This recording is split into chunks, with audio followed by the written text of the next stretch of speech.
बचतून kids. बहुत समय पहले की बात है। एक सुंदर हरा भरा और मनोहर जंगल था। जंगल में हर रोज पक्षियों की चहचहाहट होती थी और पेड़ों पर मीठे फल लटकते थे। उस जंगल में कई छोटे छोटे प्यारे जानवर रहते थे। उनमें सबसे नटखट और मेहनती थी एक चींटी, जिसका नाम था चिंटी। चिंटी छोटी सी थी, लेकिन बहुत ही समझदार और मेहनती। हर दिन सुबह सुबह उठकर वो जंगल में काम पर निकल जाती। अपने लिए खाना इकट्ठा करना उसका सबसे प्यारा काम था। चिंटी कहती थी, हर मौसम की तैयारी करनी चाहिए। सर्दी हो या गर्मी, हमें हमेशा तैयार रहना चाहिए।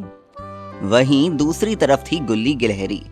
गुल्ली बहुत प्यारी थी, लेकिन थोड़ी सी आलसी भी।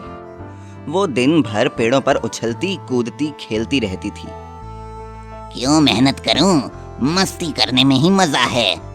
गुल्ली हमेशा यही सोचती थी। वो चिरपाती हुई कहती, कल का क्या पता, आज तो मौज मस्ती करो। एक दिन अक्टूबर का महीना आया। पेड़ धीरे धीरे अपने रंग बदलने लगे। पत्ते लाल, पीले और सुनहरे हो गए। चिंटी ने हर रोज मेहनत करके छोटे छोटे अनाज और फल इकट्ठा किए। उसने एक बड़ी सी टोकरी तैयार की थी। मैं तो तैयार हूँ सर्दी के लिए। चिंटी बहुत खुश थी, पर गुल्ली ने हर दिन बस मस्ती की। वो पेड़ से पेड़ पर कूदती, खिलखिलाती और कभी ध्यान नहीं दिया कि सर्दी का मौसम भी आने वाला है। चलो आज फिर मस्ती करते हैं। खाना तो मैं बाद में ढूंढ लूंगी। गुल्ली मुस्कुराते हुए बोली। फिर धीरे धीरे सर्दी का मौसम आ गया। ठंडी हवाएं चलने लगीं, बरसात की बूंदें टपकने लगीं, सूरज भी धीरे धीरे छुपने लगा। चिंटी की टोकरी में भरपूर अनाज था, पर गुल्ली के पास एक भी अनाज नहीं था। गुल्ली बहुत परेशान हो गई।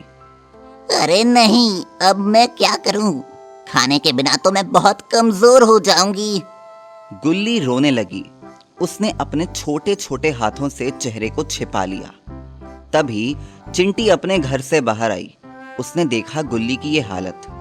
चिंटी बहुत प्यार से गुल्ली के पास आई और बोली, गुल्ली बहन, तुम परेशान मत हो। आओ, मैं तुम्हें थोड़े अनाज और फल दूंगी। गुल्ली ने शर्मिंदगी से कहा, चिंटी बहन, मैं बहुत आलसी थी। मैंने कभी सर्दियों की तैयारी नहीं की। अब मुझे पछतावा हो रहा है। आप मेरी मदद करेंगी? चिंटी ने मुस्कान के साथ जवाब दिया, दोस्ती का यही मतलब है। जब तुमको जरूरत होगी, सच्चे दोस्त हमेशा मदद के लिए होते हैं। फिर चिंटी ने अपनी टोकरी से गुल्ली को अनाज और फल दे दिए। गुल्ली ने खुशी से उन्हें अपने घर में सजाया। वो बोली, अब से मैं भी मेहनत करूंगी। मैं समझ गई हूँ कि सिर्फ मस्ती से कुछ नहीं होता। मेहनत और तैयारी से ही सुखद भविष्य बनता है। अगले दिन से गुल्ली ने भी अपने छोटे छोटे अनाज जमा करने शुरू कर दिए। वो धीरे धीरे सीखने लगी कि मेहनत कितनी जरूरी होती है। चिंटी और गुल्ली दोनों अब अच्छे दोस्त बन गए। हर दिन साथ में काम करने लगी और जंगल में फिर कभी कोई भूख या परेशानी नहीं आई। कहानी की सीख, मेहनत करने से ही सच्चा सुख और सफलता मिलती है। आलस्य छोड़ो, तैयारी करो और हमेशा सच्चाई और दोस्ती को अपनाओ। अच्छा लगा ना? बचतून किड्स को लाइक, शेयर, सब्सक्राइब करिए ऐसे ही हैप्पी और पॉजिटिव कंटेंट के लिए।